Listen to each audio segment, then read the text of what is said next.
గుర్తుపెట్టుకోవాలి. ఇక దాంతో పాటుగా మరొక విషయాన్ని కూడా చూడాల్సిన పరిస్థితి ఏర్పడుతుంది. ఇగో ఆకుతోటపల్లి సీసీఐ కొనుగోలు కేంద్రం వద్ద ధర్నా చేస్తున్న పత్తి రైతులు. సీసీఐ పత్తి కొనడం లేదని రైతుల ఆందోళన, కొర్రీలు పెట్టి మద్దతు ధర ఎగవేస్తున్నారని ఆరోపణ. రంగారెడ్డి జిల్లాలో సీసీఐ కేంద్రం వద్ద రైతు ధర్నా. చెన్నూరు మంచిర్యాల హైవేపై రాస్తోరేఖ. రంగారెడ్డి జిల్లా ఆమనగల్లు మండల పరిధిలోని ఆకుతోటపల్లిలో సీసీఐ కొనుగోలు కేంద్రం వద్ద శుక్రవారం పత్తి రైతులు ధర్నా నిర్వహించారు. 4 రోజులుగా తాము తెచ్చిన పత్తి కొనుగోలు చేయకుండా దళారులు తెచ్చిన పత్తిని కొనుగోలు చేస్తూ తీవ్ర ఇబ్బందులకు గురి చేస్తున్నారని రైతులు వాపోతున్నారు. దళారులు తెచ్చిన పత్తికి మద్దతు ధర ఇస్తూ రైతులు తెచ్చిన పత్తికి కొర్రీలు పెడుతున్నారు అని కూడా ఆవేదన వ్యక్తం చేస్తున్న పరిస్థితి కనబడుతుంది. అంటే తెలంగాణ ప్రాంత బిడ్డలారా కూడా మీరు అందరూ కూడా ఆలోచించాలి దయచేసి. నేను ఎందుకు ఈ విషయాన్ని చెప్తున్నా అంటే తెలంగాణ యావత్తు సమాజం కూడా ఆలోచించాల్సిన పరిస్థితి, ఆవశ్యకత ఎంతైనా ఉంది.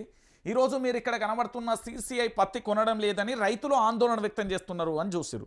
అంటే దళార్లకు సంబంధించి తెచ్చిన పత్తి వీళ్ళందరూ కూడా అక్కడ కొనుగోలు చేసేటోళ్ళు సిండికేట్ అయ్యి రైతులను పూర్తి స్థాయిలో నష్టపరిచే విధంగా, వీళ్ళు మాత్రం లాభపడే విధంగా నడుస్తున్నది. అంటే రైతులు తెచ్చిన పత్తికి తేమ లేదని, తడిగా ఉందని, సరిగ్గా లేదని, దాంట్లో నలుపుగా ఉందని, ఎరుపుగా ఉన్నదని, గింజ సరిగ్గా లేదని, పత్తి సరిగ్గా లేదని, ఇక అన్ని కొర్రీలు పెడతారు. వంక పెట్టేటోడికి ఏంది 1.25 లక్ష వంకలు పెడతాడు. ఇప్పుడు గిదే జరిగిపోయింది అనే